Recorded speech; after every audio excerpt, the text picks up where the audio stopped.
All month long, we're talking about boundaries. And boundaries are going to be the missing piece in dealing with a sexless marriage. The good old dead bedroom. Bruce Abbott, certified professional coach, founder of SecureHusband.com. So last episode, we started the podcast series laying the groundwork. Talked about why boundaries matter, especially when you're an anxious-preoccupied husband or a fearful-avoidant that leans anxious, and you're married to a dismissive-avoidant wife. Now we're going to look at probably the most painful part of that dynamic, and that is the bedroom, sex, the sexless marriage. There's a good chance that this is an area that probably brought you to me in the first place. This is where I meet most of my guys. They are starving. They are starving for connection. They're starving for touch. They're starving for desire and intimacy, feeling wanted. And most of the men that I work with have literally tried just about everything. They've tried date nights and being romantic and having the talk and going to therapy and reading books and losing weight and hitting the gym and making more money and doing more chores and all of this. Nothing has changed. Nothing. Oh yeah, you may get some ups and downs. You might get a couple of good days here and there, just enough to give you those little table scraps, breadcrumbs, but then it goes back to the normal. When I start working with guys, the question that comes up is, what do I do? And when we talk about boundaries and setting boundaries in a marriage, this is an area that's really confusing because what boundary do I set around sex? This is what I want to look at today, because when we're setting boundaries around sex, this really is all about self-respect, and it's not about control. It's not about trying to control your wife. If you look at a sexless marriage is typically defined as sex fewer than 10 times per year. But in many cases, it's not about the number. It's about the quality. It's about it being one-sided. It's about absolutely no initiation from your partner. There's no desire. There's no enthusiasm. There's no flirting, no passion, no touch. It's one-sided. You feel like roommates. Or worse, you feel like a burden. This is what happens inside of the anxious husband.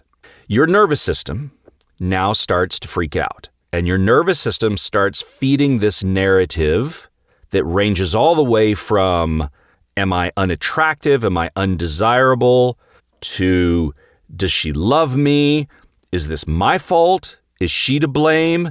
Is she cheating? That's one that comes up. Mostly the one that pops up is, should I try harder? Then you pursue, ask for reassurance. You try to create the perfect situation.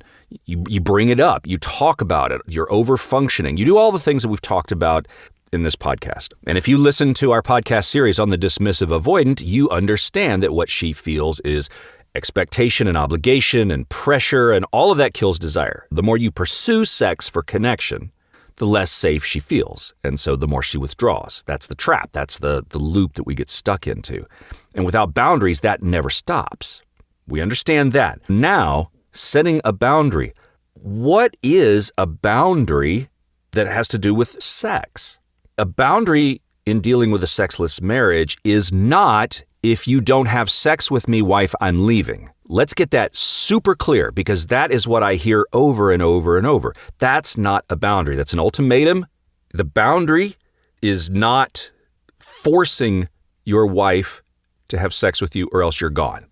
And it's not that you owe me sex, because that's entitlement.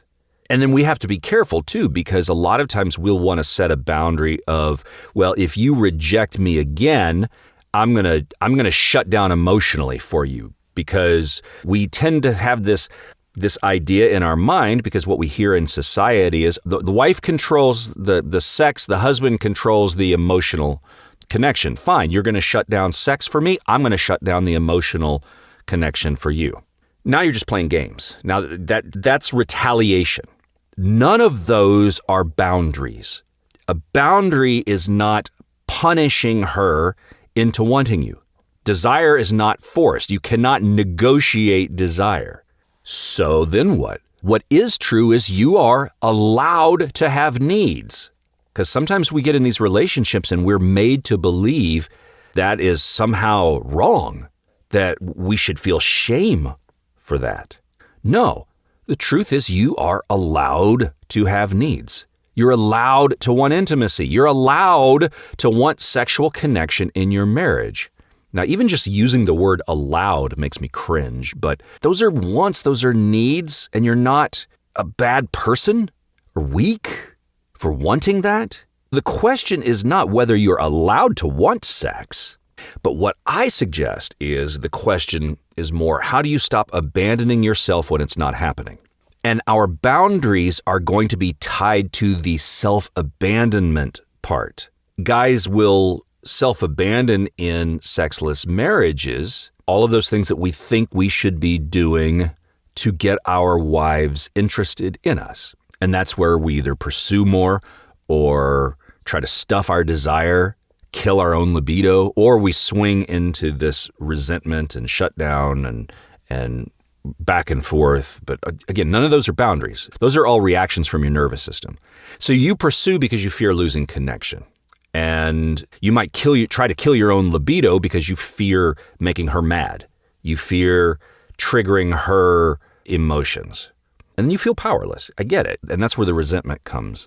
The real issue there is that you're outsourcing your sense of worth to whether she desires you or not. And I've talked about this in previous podcasts. If she wants you, you feel secure. It's codependency. I'm okay if you're okay. If you're not okay, I'm not okay. If she wants you, then yeah, you feel secure. But if she doesn't want you, then you feel rejected and you feel unworthy. None of that has to do with sex. That's the attachment wound being activated through sex.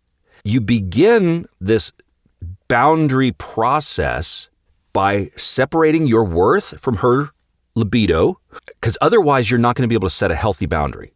When you can detach and understand that your worth has nothing to do with her initiation or her enthusiasm in sex, then you can start looking at setting a boundary around sex for the right reasons. These boundaries are not going to look like what you think they should look like. The number one boundary that I talk about all the time in this podcast is you stop over pursuing.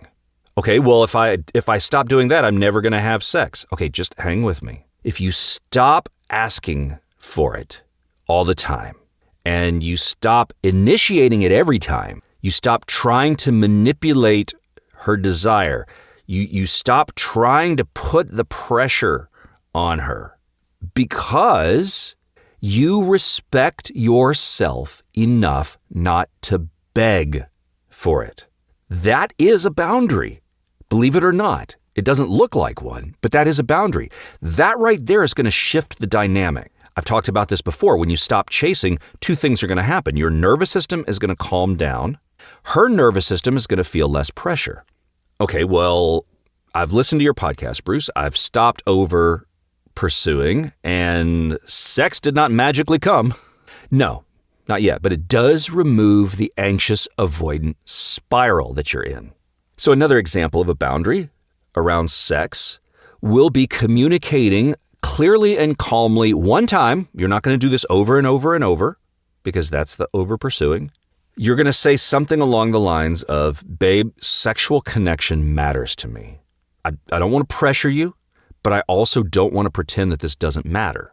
I'm not going to keep pushing you, but I do need to understand whether rebuilding intimacy is something we are both willing to work on. How did that hit you? Did you feel the cringe as I said that?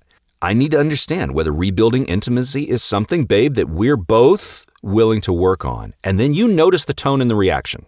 You're not begging and you're not blaming. You're just setting clarity. You're setting this is what is important to me, and I need to know if this is something we're both willing to work on. You state that truth one time, You don't have to rehash it over and over and over. You state that truth and then you observe. There's something that always sticks with me that I heard one time where if you're communicating your needs and she's not meeting your needs, there's probably a good chance that she never will meet your needs. So we observe. That is an example of boundaries. You set that boundary up. And then from there, you're going to see where this goes.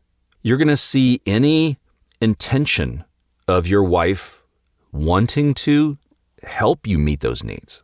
So you just observe. Another boundary around sex and the sexless marriage, this one's going to hurt. You stop accepting pity sex. The thing that's the hardest for the men, especially ones that I work with, is the only sex they get often is pity sex. So if I'm not accepting pity sex, then I am completely celibate now. I totally hear what you're saying.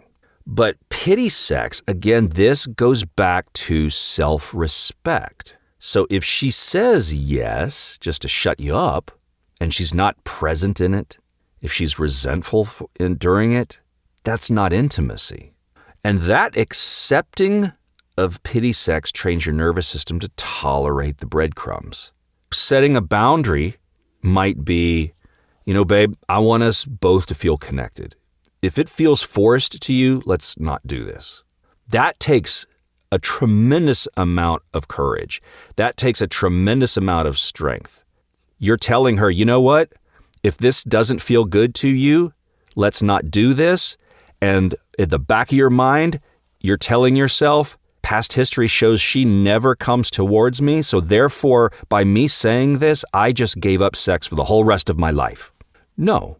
You did not give up sex for the whole rest of your life, but you did communicate through self-respect that you are not going to have sex with somebody who's just doing it to shut you up. That's self-respect. That preserves dignity, because all of this is based around radical acceptance. And I've talked about this before in podcasts. Radical acceptance. What's reality? What is reality? If I never initiate sex anymore, and there's zero initiation, that tells you something important about this relationship. This is something you have to pay attention to. We try to numb out from this. We try to ignore it. We try to work harder to change it, but that is the reality. That's part of setting the boundaries. And this may mean redirecting energy in your life. You build your own life.